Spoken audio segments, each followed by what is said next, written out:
Halo semuanya, gimana nih di MotoGP Amerika 2024, tepatnya di sprint race ya. Ini memang ada adu salib antara Pedro Acosta dan juga Marc Marquez, lalu dibalap lagi sama Jorge Martin.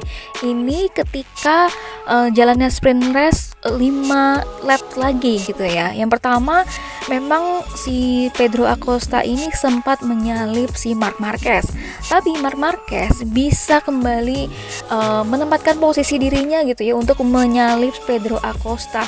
Dan Pedro Acosta ketika disalip sama si Marc Marquez, ini Jorge Martin pun tidak mau menyia-nyiakan kesempatan gitu ya. Dia mengambil peluang di sini dan si Jorge Martin akhirnya bisa juga ngebalap si Pedro Acosta, sampai akhirnya si Pedro Acosta ini merosot gitu ya. Padahal tadi sudah ada adu salib nyalip dan juga Pedro Acosta bisa berada di posisi ketiga. Tapi ketika si Marc Marquez kemudian juga si Jorge Martin bisa duluan gitu daripada si Pedro Acostanya jadi ada di posisi belakang alias di posisi keempat gitu. Nah, kalau untuk Maverick Viñales jangan ditanya ya.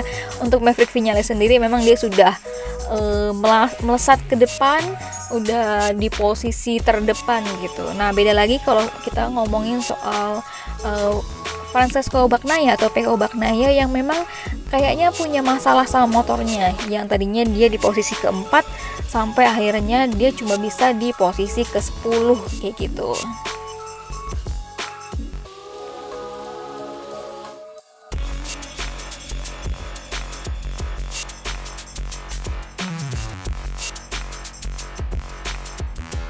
Nah, ini selebrasi dari Marc Marquez ya. Untuk pertama kalinya Marc Marquez bisa podium di sprint race di sirkuit Amerika gitu dengan menggunakan Ducati atau Gresini. Karena memang yang menjadi pertanyaan dan juga menjadi concern dari si Marc Marquez ini, apakah si Marc Marquez bisa meraih podium dengan gayanya sendiri. Kan kalau waktu dulu di Honda, tapi sekarang di Ducati gitu ya. Tapi ternyata dia bisa membuktikan kalau si Marc Marquez ini bisa naik podium.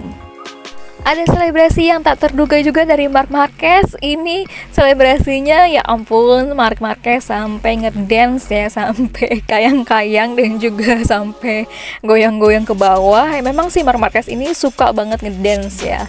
Dan ini mungkin selebrasinya dari Marc Marquez. Nah, untuk hasil dari sprint race, yang pertama tentu aja ada Maverick Viñales, kedua ada Marc Marquez, ketiga ada Jorge Martin, ada Pedro Acosta di keempat, kemudian ada Enea Bastianini, dan kemudian juga ada Franco Morbidelli ke-10, Marco Bezzecchi ke-13, kemudian ada Alex Marquez 14, Quartararo di 15, dan juga ada di Luca Marini di 17 ya. Sementara untuk Pecco Bagnaia ini berada di posisi ke-8. Gimana guys?